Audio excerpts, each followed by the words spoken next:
After 9/11, there was a great increase on attacks towards Muslims because a Muslim man took credit for the World Trade Center bombings. The media went out of its way to attack Muslims and the religion of Islam, proclaiming it to be a violent religion.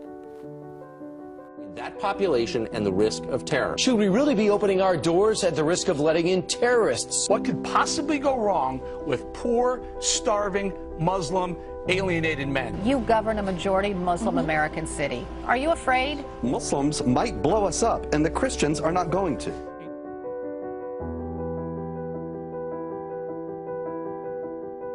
If you actually ask the FBI, the biggest threat to national security in this country is actually from white supremacy, not from radical Islam, as they say, even though radical Islam doesn't exist. So when Donald Trump was elected president, as soon as he was elected, you see the next day a lot of hate crimes happening, not only just Muslims, against black people, against Mexicans and stuff, so on and so forth. Wearing the hijab or any traditional clothing is especially difficult because the media makes it look like it's oppressive or ISIS related.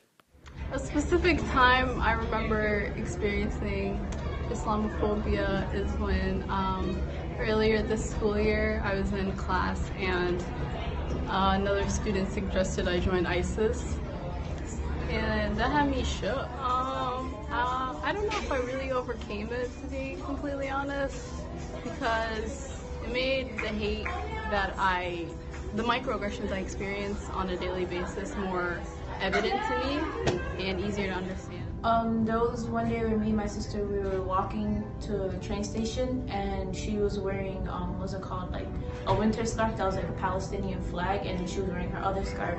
And some dude came up to her and like he ripped it off of her, and then he was all like, "This is America, like we don't allow your like kind of people here."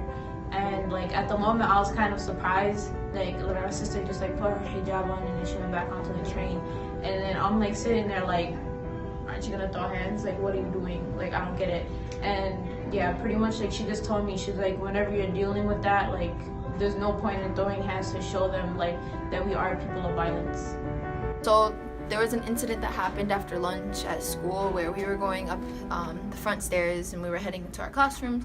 All of us were girls and we were wearing headscarves, and something happened in the cafeteria during lunch, not even like 3 minutes before, where there was a rowdy group of females who were wearing headscarves, and we got stopped by a security guard who kind of implied that we were the ones that were being rowdy downstairs. And when we denied that it was us, which it wasn't, he was like, "Well, you guys all look the same, so my bad."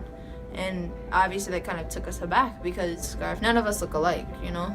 Everybody has different characteristics. I think, unfortunately, the media has done a terrible job of portraying Muslims in general.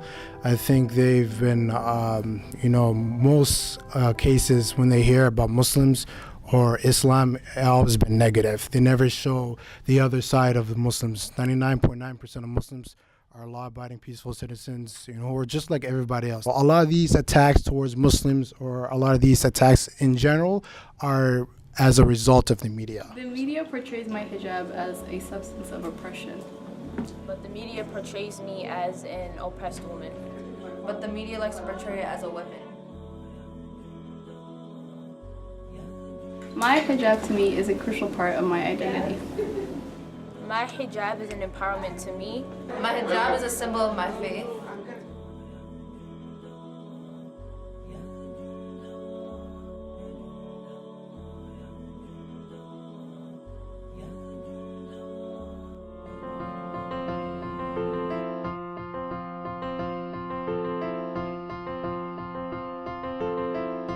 It means a lot to me to not only represent the Somali women, but also Muslim women in this competition.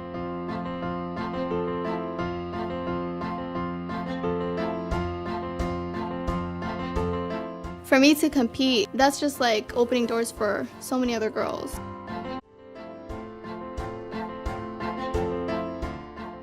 I could have sat there and I could have waited for a long time to like see somebody who was dressed like me or looked like me, but I noticed that that's just not happening, so I'm like, I'll just do whatever I can. I'm like... Being a Muslim in uniform, I stand for dignity, respect, honor, for all. I decided to join NYPD because I wanted to show the positive background of Islam. Policing is not something that you choose necessarily.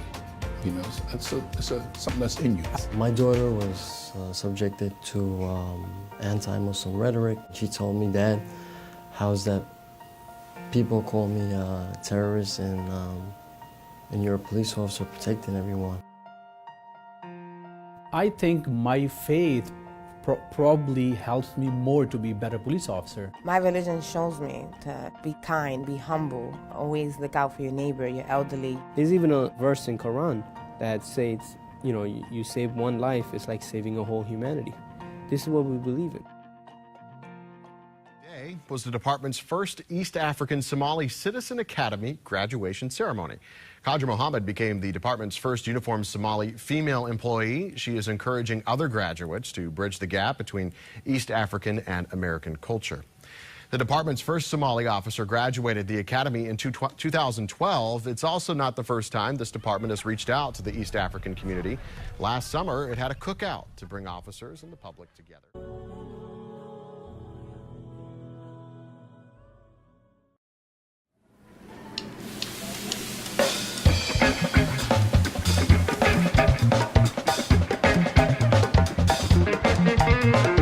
Africa is a vast continent with thousands of different cuisine, and Minnesota was missing that action.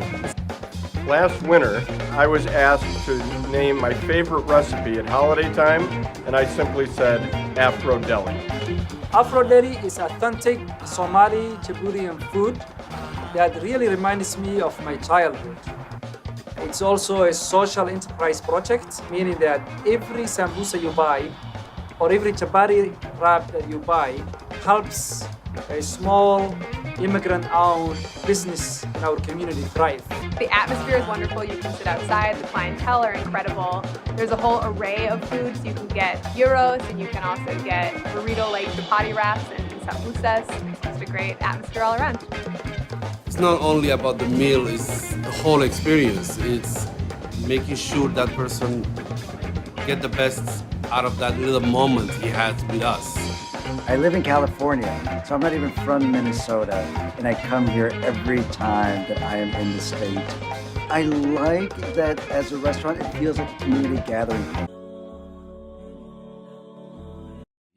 Do you solemnly swear or affirm that you will support the Constitution of the United States and the Constitution of the State of Minnesota, and that you will faithfully discharge the duties of the office to which you have been just elected to the best of your ability, so help you God? I do. Congratulations. Welcome to the House of Representatives. Well, what my reality and my victory does, I think, for a lot of people is that it says that things are possible. You know, it gives them hope.